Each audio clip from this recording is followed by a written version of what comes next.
Yachts for Sale and Charter YouTube channel here, opening a window into the world of yacht brokerage, and today answering the question, does this yacht have stabilizers?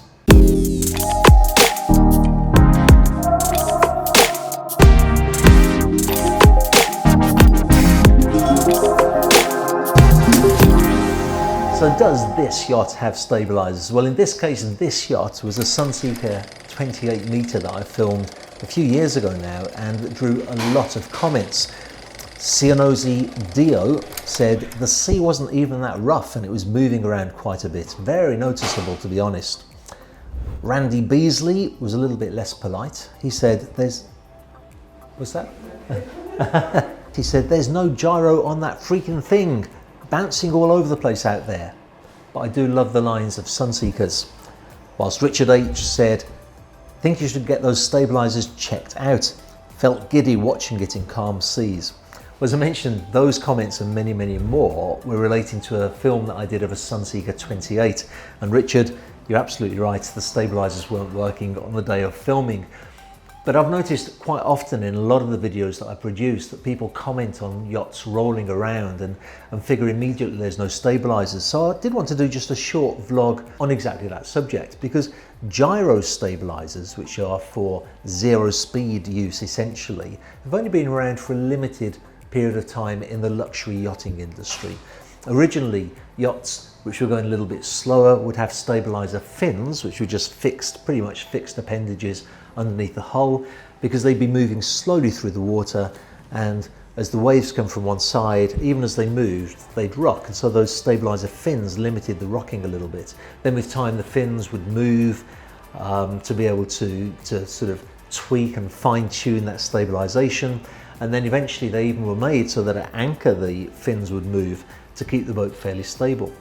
That's fine for slower yachts, but it really doesn't work too well on planing hulls. As I've mentioned many times, a planing hull is a yacht that goes fast enough to lift the entire hull out of the water.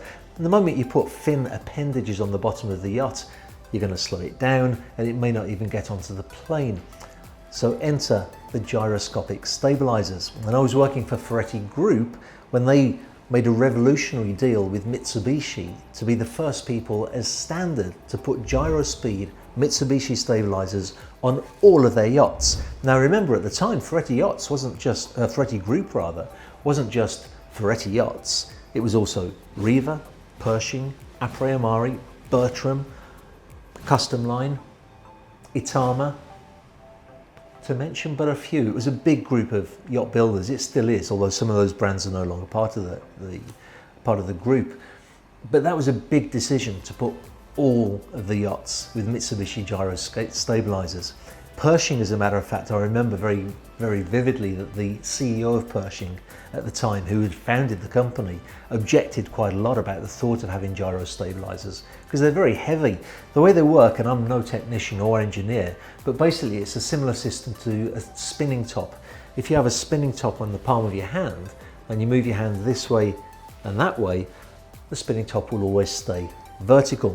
And it's that principle, by having something spinning at high speed with a certain weight to it, that enables the stabilizer to work on board a yacht. It's always a counterweight against the rolling motion of the yacht itself. The early models had quite a few problems, to be honest. One of the big problems was that they'd overheat a lot, but then with time it was understood that they needed to be put in an area with good air circulation, sometimes with dedicated air conditioning as well. And these days gyro stabilizers are really very, very reliable indeed.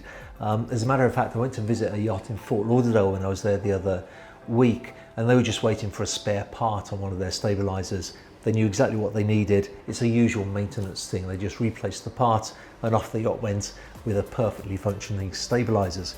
However, what they do, and this is really important, is they reduce the roll. They will never completely eliminate it. The boat at the end of the day is on the ocean. The ocean moves, and sometimes when you look at one of the videos that I produce, it might look as if the sea is absolutely flat. But in reality, we still get swells of maybe 1 meter, and a 1 meter swell will always move a yacht. It's on the ocean, it's going to move. So you can't expect miracles from the gyroscopic zero speed stabilizers.